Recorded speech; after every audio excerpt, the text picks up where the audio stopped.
Welcome to my channel. If you enjoy this story, don't forget to subscribe and like. Red dust drifted lazily over the surface of KL7, as if time itself had stopped breathing, leaving only grains of sand to tell tales of decay. They fell slowly, unhurried, like the whispers of a world that had forgotten how to live. Lieutenant Ethan Kane knelt beside a jagged outcrop, his grimy gloves brushing the parched soil where flecks of metal once glinted under the dim red dwarf star.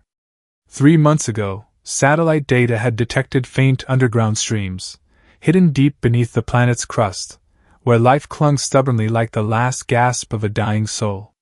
Now, there was only the gray-red hue, silent, as if KL7 had chosen to surrender. The scanner in Ethan's hand clicked, logging atmospheric levels, and he entered the data without looking.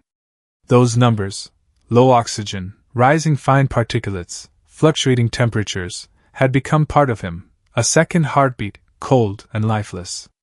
KL7 was dying, not with cataclysmic explosions or howling storms, but with a quiet exhaustion, like a flame fading in the dark, unseen by any witness.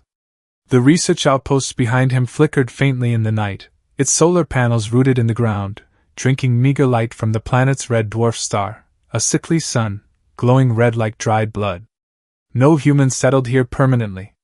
KL7 was not a home, merely a way station for rotating science teams tasked with observing a world's collapse and sending reports to distant offices on Earth. The Galactic Union's rules were etched in stone: do not interfere, only monitor, record, report.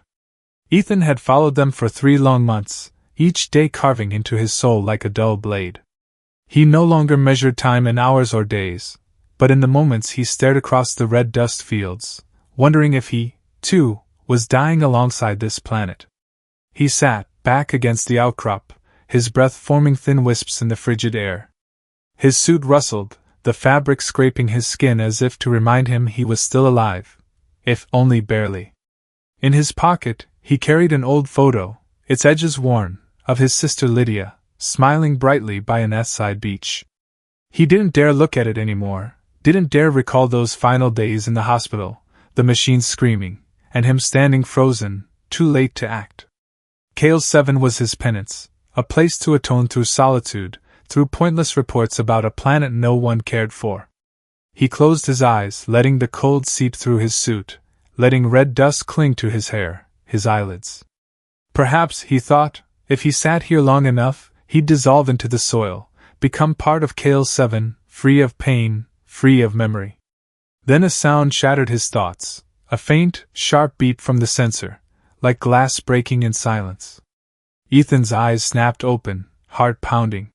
He stood, gripping the scanner, scanning the red dust plains. At first, he thought it was a mirage, a trick of KL7's atmosphere, which could bend light like water, conjuring false images. He'd seen ghosts before, dust swirls shaped like figures, flickering lights mimicking ships. But this silhouette didn't fade.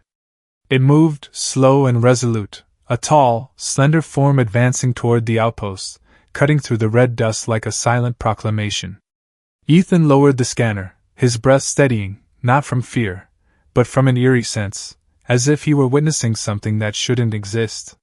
The sensor beeped again, signaling biological movement, not mechanical, not feral.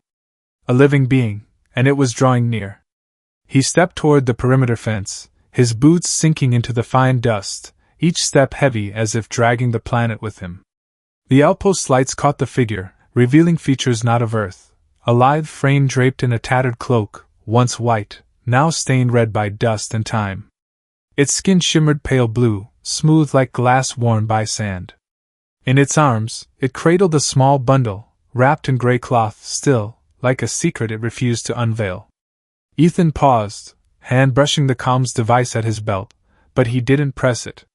The Union's rules echoed in his mind: do not engage, do not interact, but something in the figure's careful, determined stride held him fast. The sensor fell silent, no weapons alert, no threat detected, only a presence, vibrant yet fragile. Ethan took a deep breath, his exhale trembling in the cold. He stepped beyond the fence, letting the outpost door hiss shut behind him, and stood waiting, as if he, too, were part of the red dust, awaiting judgment. Ethan rose, letting the scanner fall from his hand, his breath catching in his chest like it was trapped between heartbeats. The figure, tall and gaunt, trudging across KL7's cracked terrain, was no illusion. Her cloak, tattered and once pristine white, was caked in red dust, fluttering lightly in the dry winds like a torn sail on a sea of sand. Her skin gleamed pale blue, smooth as time-worn glass, catching the crimson glow of the red dwarf star above. In her arms she held a small bundle, wrapped in grey cloth, motionless, like a secret she guarded from the world. The fence's sensor chirped again, sharp and brief, then fell silent, as if stunned by her presence. No weapons, no threat, only stillness, a heavy stillness, like the air before a storm. Ethan's throat tightened, not from dust, but from a premonition that this moment would change everything. He stepped out from the outpost, the airlock hissing shut behind him, a dry, final sound, as if the door to Earth had closed forever. The outpost's lights bathed the stranger, revealing inhuman features, slender shoulders, bare feet touching the ground with care, each step a vow not to fall before this planet's death. She didn't pause, didn't waver, only advanced, carrying a resolve that made Ethan feel small, like a speck of red dust adrift in the cosmos. He stood still, hand grazing the comms device at his belt, thumb hovering over the alert button. The Galactic Union's rules rang cold and clear in his mind: no contact, no interaction, no interference. But his eyes stayed fixed on her, on the way she cradled the bundle, as if holding a world unraveling. When they faced each other, mere steps apart, she looked up. Her eyes, large and black, shimmered with flecks of light, like a galaxy trapped within, piercing him with raw truth. No hostility, no weakness, only an undeniable reality. Her voice rasped, dry as wind over stone. "I no longer have strength to fly, human. My child is fading." The words weren't loud, weren't pleading, but they cut through Ethan, sharp as a blade. His heart skipped, as if he were the one fading. It wasn't the words themselves, but how they were spoken. No begging, no tragedy, just a simple fact, like dust falling, like stars dying. He looked at the bundle in her arms. A child, its skin blue like hers, lips cracked, tiny wings trembling faintly, like the last leaves on a dead branch. The child didn't cry, didn't stir, only lay there, so fragile Ethan feared a strong gust could blow it away. Memories of his sister, Lydia, flooded back, a knife twisting in his chest. Those final days in the Earth hospital, the steady beep of machines, Lydia's eyes dimming, his hand clutching hers, powerless as her breath dissolved into the air. He'd promised to protect her, but he'd failed. Now, standing before this alien mother, time seemed to reverse, as if KL7 were offering him a chance to atone, or to fail again. "Come inside," he said, his voice hoarse, barely his own. He stepped back, hand still on the comms, but he didn't press it. The rules echoed, but they faded, like whispers from a distant world. The mother hesitated, her black eyes probing him, as if weighing whether this human could be trusted. She stood there, under the crimson star, dust coating her cloak, her child a faint ember about to go out.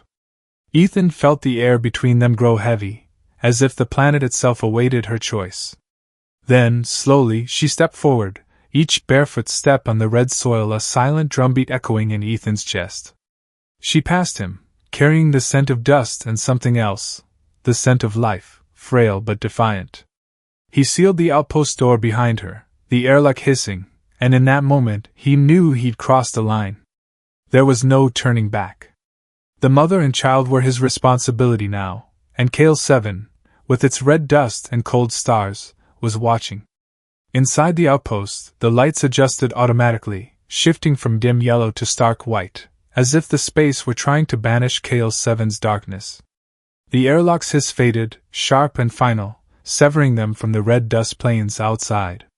The air smelled of metal and scorched plastic, traces of systems running too long without maintenance.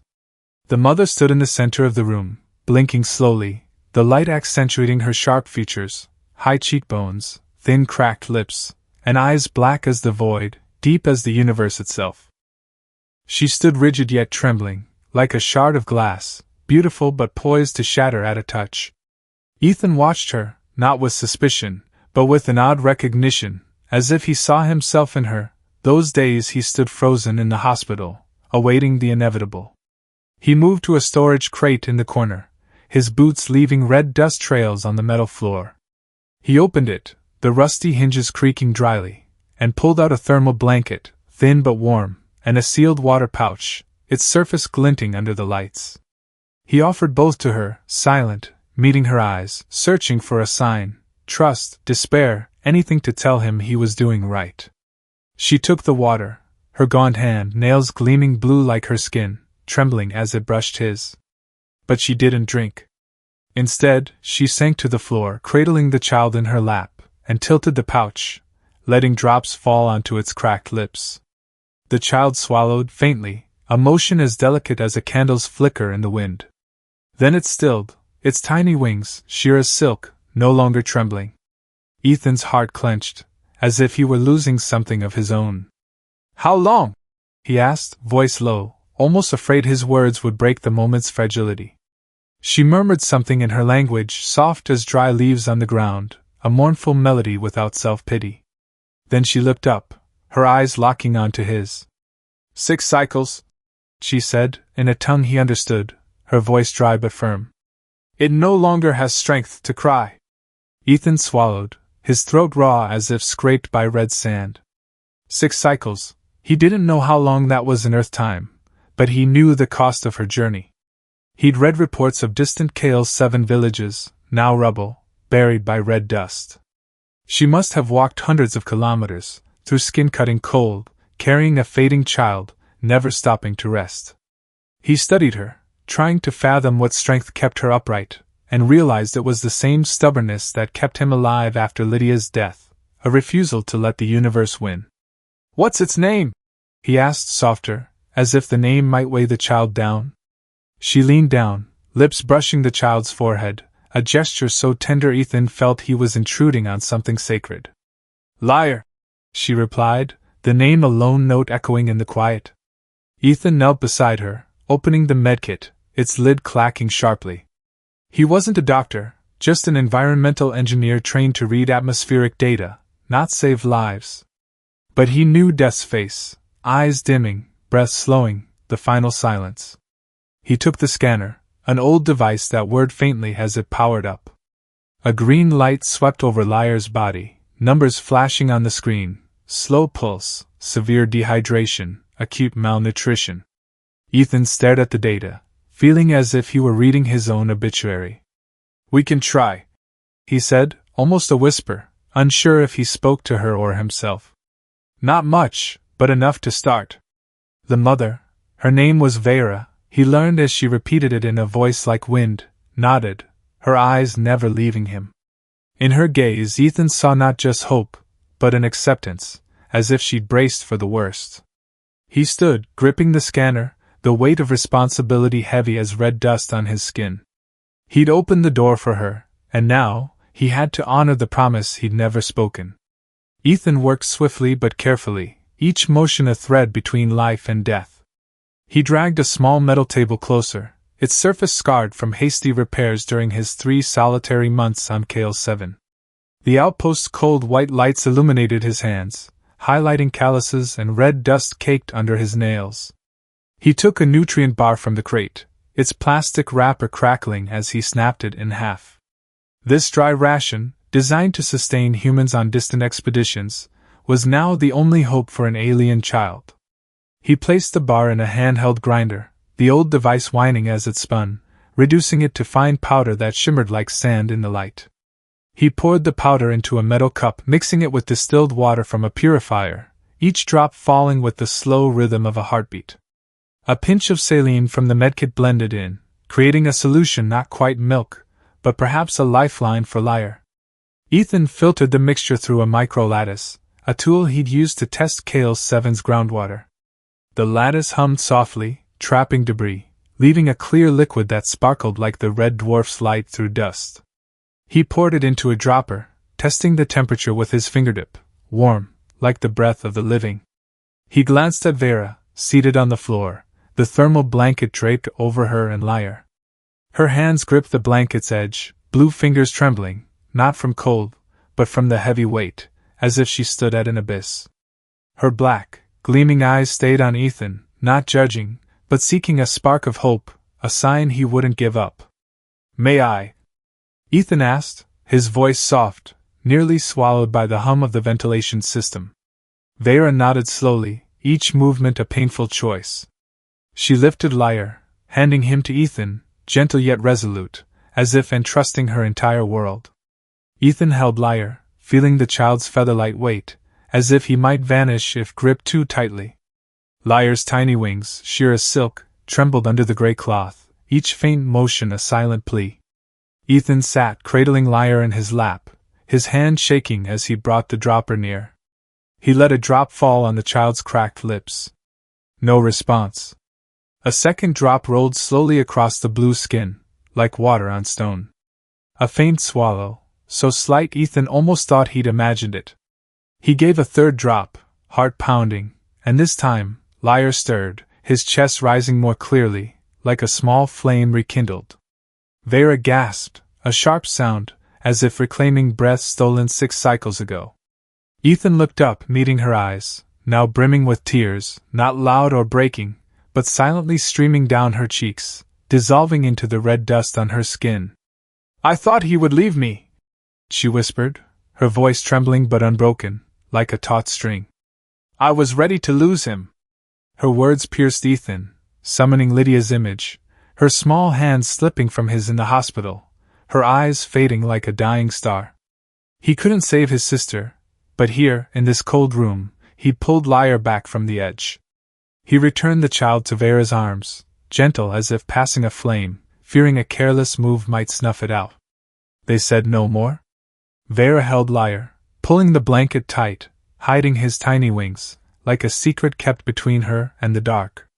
Ethan sat across, on the cold metal floor, the weight in his chest easing, like red dust settling after wind. He watched Vera, the way she leaned down, her breath sinking with Lyre's, and realized this moment wasn't just about survival. It was about an invisible bond tying him to her, to the child, to the dying planet outside. Beyond the outpost window, red dust still drifted, relentless. But in this room, something had defied death, fragile but resolute, like the first drop of water on a desert. The night deepened, not because of darkness. Kale 7 never truly darkened, with the red dwarf star hanging like a smear of dried blood in the sky, but because of the air's weight, pressing on Ethan's chest like stone, making each breath a deliberate act of will. He sat at the control panel, the pale green glow of the screen casting shadows on his weary face, highlighting the small scars from repairing machinery and skin-searing cold.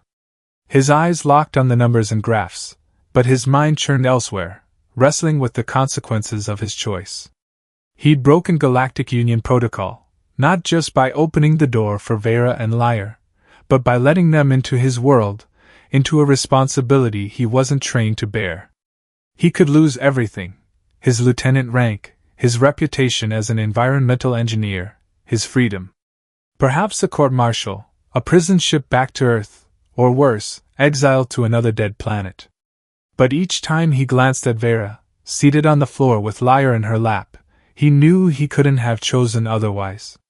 A mother had crossed a desert of red dust, carrying a fading child, and Ethan had opened the door, not because he was a hero, but because he couldn't bear to watch life slip away again. A signal flashed on the screen, not from command at Alpha Station, but from somewhere deep within Kale 7. A low, buzzing hum, like the whisper of ancient machinery, crackled through the panel's speakers, startling Ethan. He frowned, fingers flying over the keyboard, analyzing its source.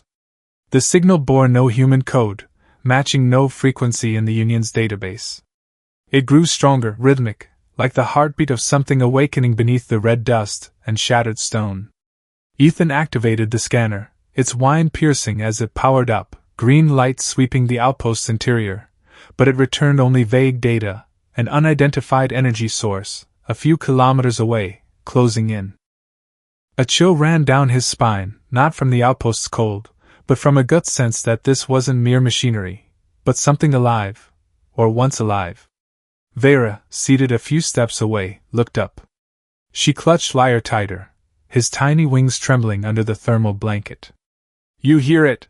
she said, not a question, her voice low and certain, as if accustomed to the sounds of danger. Ethan nodded, eyes fixed on the screen. "It's not ours." He turned to her, seeing her eyes gleam like captive stars, not with fear, but with a sharp vigilance, like a predator guarding its young. Liar whimpered, a faint but piercing sound, like a needle through the silence. Vera leaned down, singing a lullaby, her voice quivering but unbroken, its strange notes like whined through forgotten caves. Though Ethan didn't understand the words, the song eased the tension in his chest, a reminder that they weren't just fleeing death, but fighting for life. Ethan stood, gripping the pulse emitter, a crude weapon he'd used to scare off KL-7's small creatures. It wouldn't stop anything larger, but it was all he had. "If it gets closer, we'll face it," he said, his voice steadier than he felt. Vera met his gaze, her eyes shimmering, not from the lights, but from something deeper, understanding, perhaps, or empathy. "Are you not afraid?" she asked, her voice soft but sharp, as if testing him, or herself. Ethan gave a faint smile, unable to hide his exhaustion. "Afraid? Sure. But I've got no room left to run." Vera nodded, and in that moment the divide between them, human and alien, dissolved. They were no longer strangers, but two souls on the same side, guarding a fragile spark in KL-7's darkness. Outside the window, red dust drifted, but the signal, like the pulse of a dead world, drew nearer, and Ethan knew the dark was about to call their names. The signal intensified, each pulse a blow to the chest, vibrating the cold metal floor of the outpost. Ethan stood at the control panel, fingers racing over the keys, eyes glued to the screen where waveforms pulsed like the veins of a colossal beast.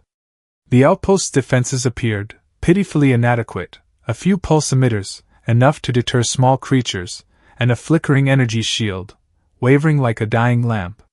He glanced at Vera, seated on the floor, Liar nestled in her arms.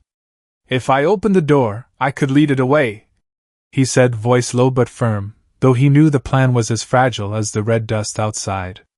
Vera shook her head, her black eyes blazing with resolve, like stars that refused to fade. "No. We stay. Together." Her words weren't a request, but a vow binding them in this small room at the heart of a dead planet. Ethan looked at Liar, the child's eyes now open, gleaming like a small flame, weak but unyielding. The sight stirred memories of Lydia, of promises he couldn't keep, of her eyes fading in the hospital. He took a deep breath, burying the memory, and nodded. "Together," he echoed, a pledge not just to Vera, but to himself. He activated the energy shield, its faint blue glow flickering around the outpost, humming weakly, like the breath of an aging machine. Abruptly, the signal stopped, sharp and sudden, as if the thing outside was listening, waiting. The air in the outpost grew heavy, so still Ethan heard his own heartbeat, steady but racing, like war drums before an inevitable fight. Then, shattering the silence, a red dust storm struck, unannounced, howling like 1,000 souls trapped in KL-7's desert. The wind carried jagged metal shards, slamming into the outpost's hull, screeching like claws on stone. The structure shook, ceiling lights flickering, cold white beams stuttering, casting Ethan and Vera's shadows long and distorted, like figures in a nightmare. Vera clutched Liar tighter, wrapping the thermal blanket around him, his tiny wings trembling beneath the fabric. She sang louder, a strange lullaby, her voice ringing, drowning the wind's roar, a shield of sound guarding her child from the planet's wrath. Ethan lunged to the control panel, slamming buttons, trying to reinforce the energy shield. The screen flashed errors, power fluctuating, and he cursed under his breath, knowing the system wasn't built for a storm like this. A sharp explosion rang out, fierce and sudden, freezing Ethan. A metal shard, sharp as a blade, pierced the outpost's outer hull, leaving a small hole in the wall. Air hissed through, icy, carrying red dust inward like reverse bleeding blood. Pressure dropped, Ethan's ears ringing, his breaths growing heavier. He dove for the tool rack, yanking out a flat metal plate, hands shaking from pressure and biting cold. He pressed the plate over the hole, leaning hard, red dust coating his gloves, as if the planet wanted to drag him out. After seconds of struggle, he secured the plate, the hissing stopped, but his heart still pounded. "We're okay!" he shouted, voice cracking in the storm's roar. He turned, seeing Vera unmoved, but her eyes weren't on him. They fixed on the window, through thick glass caked with dust, where a fractured metal silhouette emerged, moving slowly, like a living thing threading through the storm. "It's not a machine," Vera whispered, her voice low, nearly swallowed by the wind. "It's a memory of Kale 7. Her words froze Ethan, as if she touched a secret the planet had buried. The silhouette, its jagged curves like broken bones, didn't move like a drone or ship, but with purpose, with soul. Ethan gripped the pulsimeter, its cold metal biting through his gloves, eyes locked on the window. The storm still screamed, red dust obscuring all, but the silhouette remained clear, a warning or an invitation. He looked at Vera, seeing her resolve, and knew this storm was only the beginning of something larger, deeper, rising from Kale 7's heart. The storm subsided, leaving a chilling stillness, as if Kale 7 had drawn a deep breath and held it, waiting. Red dust, once swirling like predators, now fell slowly, lazily, coating the outpost's window in a hazy red veil, distorting the red dwarf's light into smears, like blood and water. Ethan and Vera stood side by side, mere steps apart, but the space between them felt heavy, bearing the planet's weight. Through the thick glass, they saw the metal silhouette, fractured and sinuous, halted a few hundred meters from the outpost. It didn't attack, didn't move, standing like an ancient statue, yet its signal, steady, buzzing pulses, still crackled through the control panel's speakers, an invitation or a warning. Ethan felt cold sweat on his brow, despite the outpost's frigid air. He gripped the scanner, its faint hum a reminder that the thing outside didn't belong to his world. He activated the scanner, green light flickering across the screen, but the data was fragmented, unclear. "It's not our tech," he said, voice low, almost a whisper, as if speaking too loudly might rouse the thing. "Doesn't match anything in Kale 7's records. No alloys, no frequencies, nothing fits." He turned to Vera, hoping her eyes held answers, but she only touched the glass, her blue fingers trembling, leaving faint smudges on the cold surface. "My people spoke of the keepers," she said, her voice soft, pulling a story from deep memory. "Machines that survived the Great Collapse, when Kale 7 was still a green world. They were built to guard something, but no one knew what. Those stories became legends buried by red dust, like everything else." Ethan stared at her, a chill crawling down his spine, as if the planet itself whispered in his ear. "You think it wants us?" he asked, his voice faltering, not from fear, but from a sense that her answer would change everything. Vera shook her head slowly, her eyes shifting from the window to Lyre, cradled in her arms, his tiny wings fluttering faintly, fragile but alive. "No," she said, her voice small but sharp, like a blade through the air. "It wants Lyre." Ethan froze, his breath catching, trapped in his chest. "Why?" he demanded, nearly shouting, but he kept his voice low, fearing Lyre would sense his panic. Vera didn't answer immediately. She leaned down, lips brushing Lyre's forehead, as if shielding him from the words she'd speak. Then she looked up, her eyes locking onto Ethan's, heavy with undeniable truth.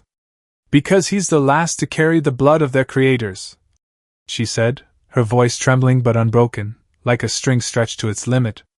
Her words pierced Ethan, a cold needle, his mind reeling. Lyre wasn't just a child, not just a fragile being to save.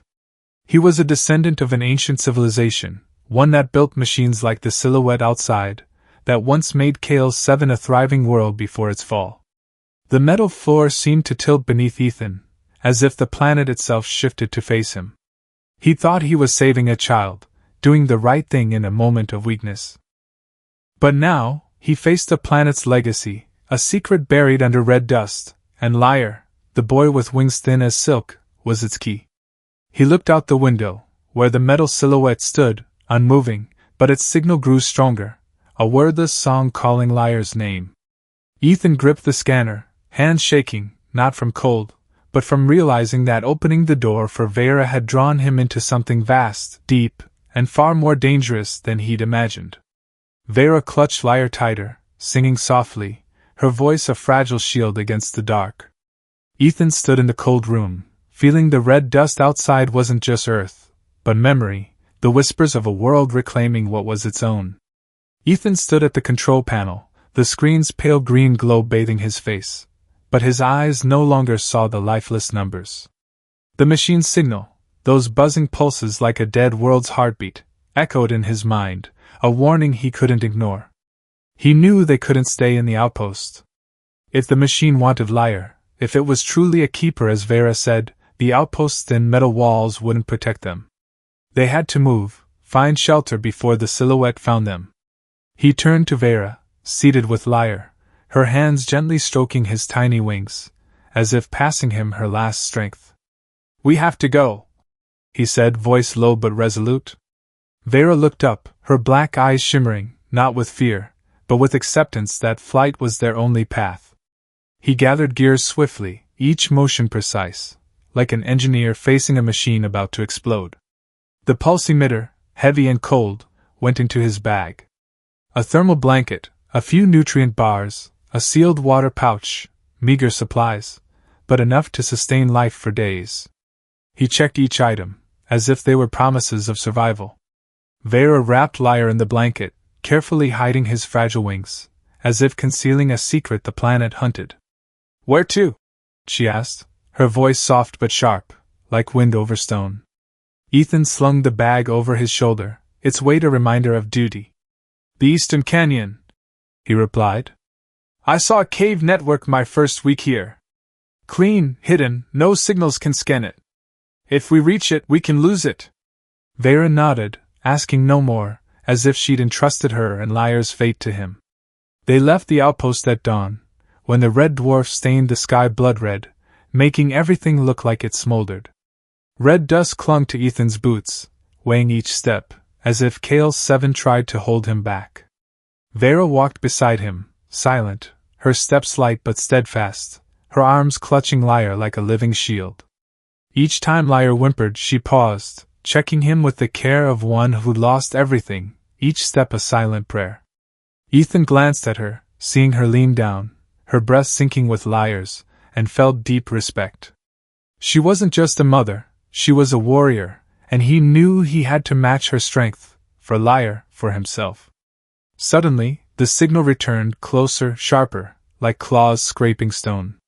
Ethan spun, heart pounding. Through the red dust, the metal silhouette appeared, moving faster than he'd expected, its fractured curves writhing like a predator. "Run!" he shouted, voice tearing the dry air. They bolted for the canyon, red dust swirling behind, clinging to hair, eyes, as if to blind the world. Ethan grabbed Vera's hand, pulling her faster, feeling her cold grip tighten, unyielding. A screech split the air. A beam from the machine struck the ground near them, shattering stone, dust rising like the planet's breath. Ethan shoved Vera into a narrow rock crevice, shielding her and Liar with his body, his back taut, ready to take any hit. Debris rained, red dust coating his shoulders, but no further beams came.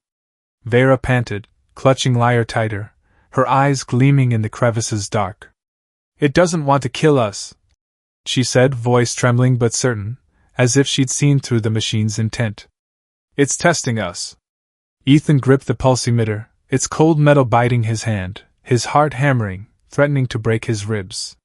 He didn't know what the machine was, or what it wanted from Liar, but one thing was certain, he wouldn't let it touch the boy. He looked at Vera, seeing her resolve, and felt a small flame ignite within. They weren't just fleeing, they were fighting, not just for Liar, but for the meaning of existence. Beyond the crevice, the metal silhouette halted, its signal echoing, like an ancient song, calling them from Kale-7's depths. They found a cave deep in the canyon, where darkness wrapped them like a gentle whisper, muffling the howling winds of Kale-7. The air was cool, damp, carrying the scent of ancient stone, as if the cave were a fragment of memory from when the planet was still green.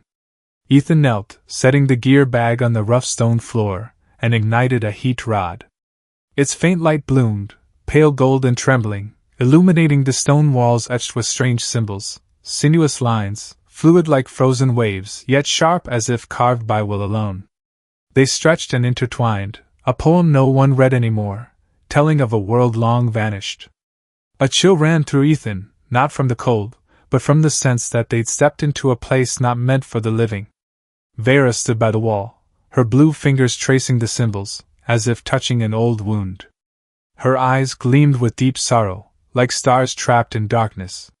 "These are the words of my ancestors," she said, her voice low, each word drawn from a painful memory. "They tried to protect something before Kale 7 fell, before the red dust swallowed everything.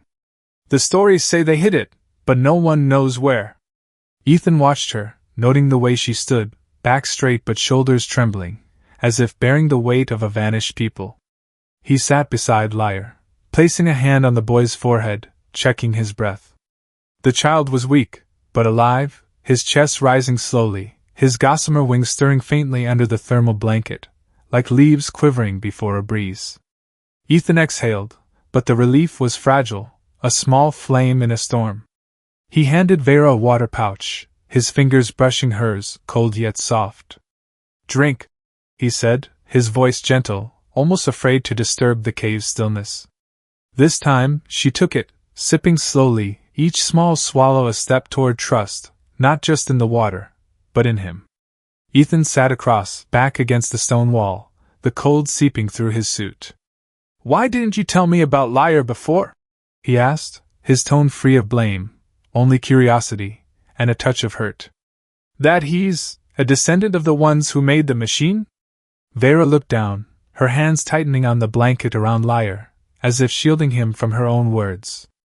"Because I wasn't sure you'd stay," she whispered, her voice small but sharp, like a thin blade. "If you knew he wasn't just a child, but the key to something bigger, more dangerous, would you have opened the door?" Ethan shook his head, a firm gesture, dispelling her doubt. "I opened the door for you," he said, his voice steady, though memories of Lydia, of his failures, clawed at his chest. "I'm not going anywhere." He met her eyes, seeing the light flicker in her deep black irises, and for the first time, Vera smiled. It was fleeting, fragile as the heat rod's glow, but it warmed the cave, eased its loneliness. Ethan felt an invisible thread bind them, not just human and alien, but two souls choosing to stand together, despite the encroaching dark. They sat in the dim light, Liar's breaths mingling with the silence, a silent promise they wouldn't give up. Then the cave shuddered, a violent tremor shaking dust from the ceiling. The signal blared, so close it stung their ears, like the scream of a machine out of patience.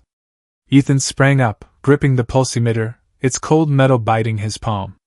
"The machine's found us," he said, his voice taut as a wire. He stepped toward the cave's mouth, ready to face whatever came, but Vera grabbed his hand, her grip tight, nails digging lightly through his glove. "Stay with Liar," he said, trying to keep his voice calm, but she shook her head, her eyes blazing with resolve. "Together," she said, her voice not a request, but a vow echoing in the cave like waves against stone. Ethan looked at her, at Liar in her arms, and nodded. They weren't just fighting for the boy, not just for survival, but for the meaning of existence, a promise that the red dust wouldn't win, that Kale 7, though dead, could tell a new story. The canyon lay silent, save for the soft patter of red dust, like Kale 7's dried blood. Ethan led Vera and Liar from the cave, each step heavy, as if the planet pulled them down to face their fate. The red dwarf hung in the sky, staining everything in a sickly crimson, making the machine before them look like a creature from a nightmare. It was taller than Ethan had imagined, a sinuous metal structure, its fractured lines weaving like the bones of a vast beast. Glowing patterns pulsed on its surface, not random, but like veins of a living body, flickering in time with the buzzing signal, a wordless song echoing through the dry air. The machine didn't attack, didn't move, standing tall and still, like an ancient god awaiting an answer. Ethan raised the pulsimeter, hand clenched, the cold metal biting his palm, ready to fight though he knew the crude weapon could only delay. His heart pounded, not just from danger, but from a sense that the machine wasn't merely a threat. It was speaking, not with words, but through its signal, its presence. Vera touched his shoulder, light but firm, stopping him. "Wait," she said, her voice low, like wine through forgotten caves. She stepped forward, Liar cradled in her arms, his tiny wings stirring under the thermal blanket. Ethan wanted to pull her back, to shout that she was too close, but her eyes, black and resolute, held him still. Vera began to sing, an ancient lullaby, her voice ringing through the canyon, soft yet powerful, like waves against stone. The strange notes, alien to Earth, wove together, as if answering the machine's signal. The machine paused, its surface lights pulsing with the song's rhythm, a synchronized dance. Ethan's throat tightened, not from dust, but from realizing Vera wasn't just soothing Liar, she was communicating. The machine's lights slowed, its signal softening, as if listening, understanding. In a moment of stillness, Ethan grasped the truth: the machine wasn't an enemy. It was a keeper, programmed when Kale 7 was green, to find the last descendant of its creators. Liar, with ancient blood in his veins, was the key to activating a repository of knowledge, hidden deep beneath the planet, a trove holding the secrets of those who made Kale 7 thrive, before the red dust consumed all. But that truth came at a cost. To activate the repository, Liar must connect to the machine, a process that could drain his life, could kill him. Ethan looked at Vera, seeing fear flash in her eyes, not for herself, but for Liar. Her hands tightened around the boy, as if to shield him from fate itself. "No," Ethan said, his voice sharp and final, like a blade through the air. "We'll find another way." He stepped forward, standing between Vera and the machine, pulsimeter still in hand, though he knew it was useless. He couldn't let Liar, the boy he'd saved, sworn to protect, become a sacrifice for a legacy he didn't understand. But the machine didn't wait. It fired a beam, not at them, but at the cliff beside, shattering stone, red dust rising like smoke. As the dust settled, an underground passage appeared, dark and deep, leading into Kale 7's heart, an invitation impossible to refuse. Vera looked at Ethan, her eyes gleaming, not just from the machine's light, but from a fragile trust, like a small flame in the dark. "It wants us to follow," she said, her voice trembling but unbroken. Ethan's heart clenched, memories of Lydia, of his powerlessness before death, surging, but he pushed them down. He took Vera's hand, her cold grip firm, a vow they wouldn't leave each other. "Together," he said, his voice steady, though he didn't know where the passage led, or if they could protect Liar from the machine and its secrets. They stepped forward, red dust clinging to their boots, the red stars light on their backs, the machine following, its signal echoing like Kale 7's heartbeat, calling them into the dark. The underground passage led them deep, through dark stone corridors where the air smelled of ancient earth and scorched metal. Red dust, though sparser, drifted lazily, like wandering spirits seeking rest. Ethan led, gripping the pulsimeter, each step echoing in the dark, like Kale 7's pulse. Vera followed, clutching Liar tightly, his tiny wings hidden under the thermal blanket, a secret kept from exposure. The machine trailed, its metal steps clanking steadily, a reminder there was no turning back. The red star's light didn't reach here, but as they entered a vast cavern, blue light erupted, radiating from massive crystals sprouting from ceiling and floor, glittering like stars trapped underground. This wasn't just a refuge, it was a temple, a vault of a lost era. At the cavern's center stood a stone dais, its surface etched with sinuous symbols, like those in the cave, but more intricate, a poem of light and shadow. The symbols glowed faintly, as if alive, waiting. The machine halted by the dais, its surface lights pulsing, like veins of a breathing creature. Vera stepped forward, slowly, placing Liar on the dais, but her hand gripped his, blue nails pressing lightly into his skin, a final shield. "If he dies," she said, her voice trembling but sharp, "it's all for nothing." Ethan looked at her, seeing her fear, not for herself, but for Liar, for the last hope of a vanished people. He knelt by the dais, fingers tracing the cold symbols. This wasn't just stone, it was an interface, an ancient machine, designed to connect to something greater. He plugged the scanner into a small slot on the dais, the device whining as it powered up, green light sweeping the symbols. Data flickered on the screen, fragmented but clarifying, like a buried story retold. The vault held knowledge to revive Kale 7, blueprints to restore underground streams, formulas to rebuild ecosystems, even methods to regreen fields now choked with red dust. It was the legacy of a civilization that fought to its last breath to save their world. But the data revealed a cost.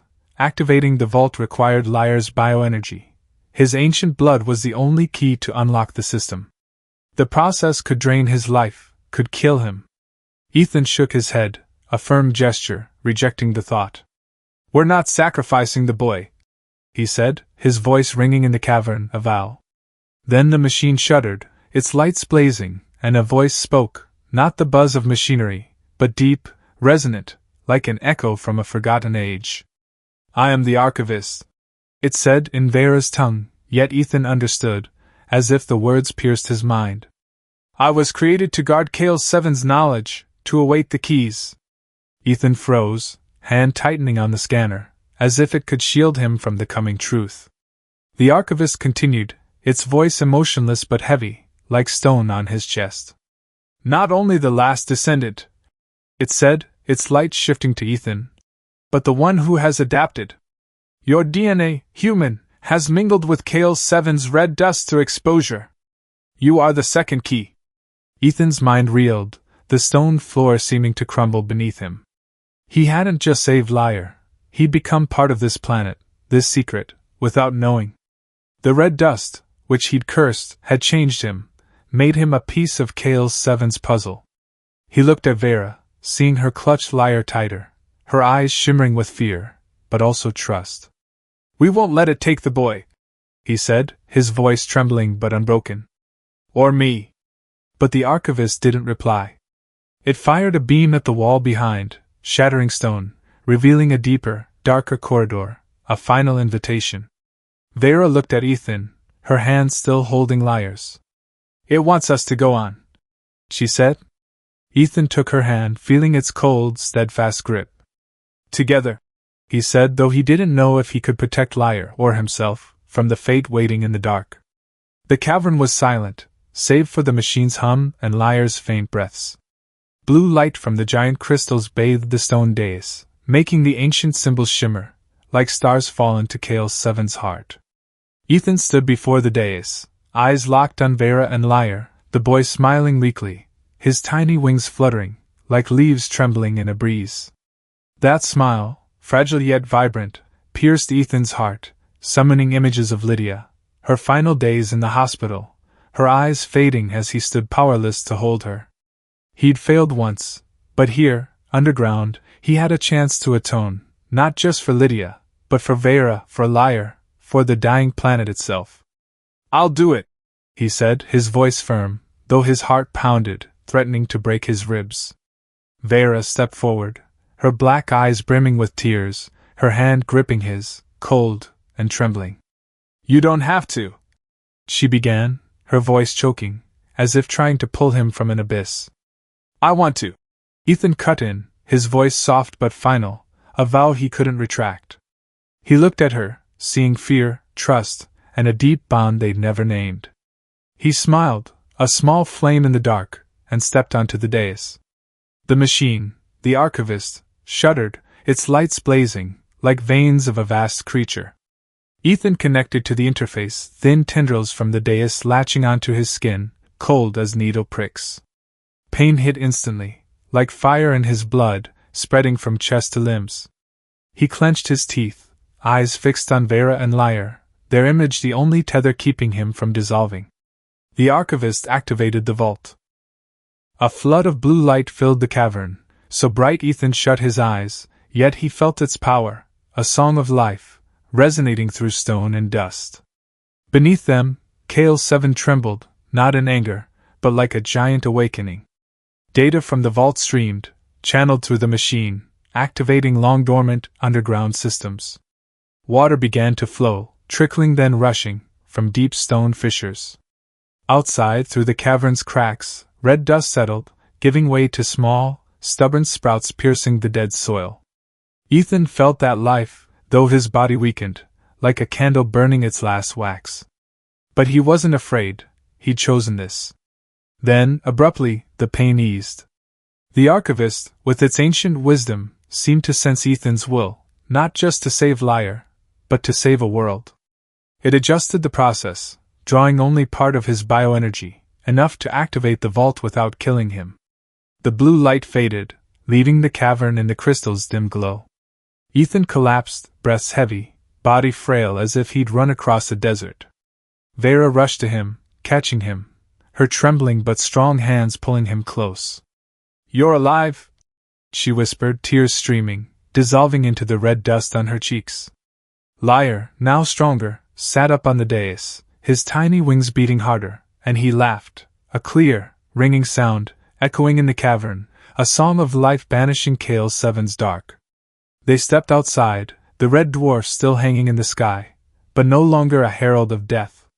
Beneath their feet, Kale 7 was reborn. Red dust fields now shimmered with water, reflecting starlight like tiny mirrors. Trees sprouted, young green leaves rising from soil, like fingers reaching for life. Vera held Ethan's hand, Liar between them, his wings fluttering, as if eager to soar with the wind. "You gave us a world," Vera said, her voice soft, like a breeze through new fields. Ethan smiled, weak but radiant, like dawn's first light. "No," he said, meeting her eyes, then looking at Liar. "We did."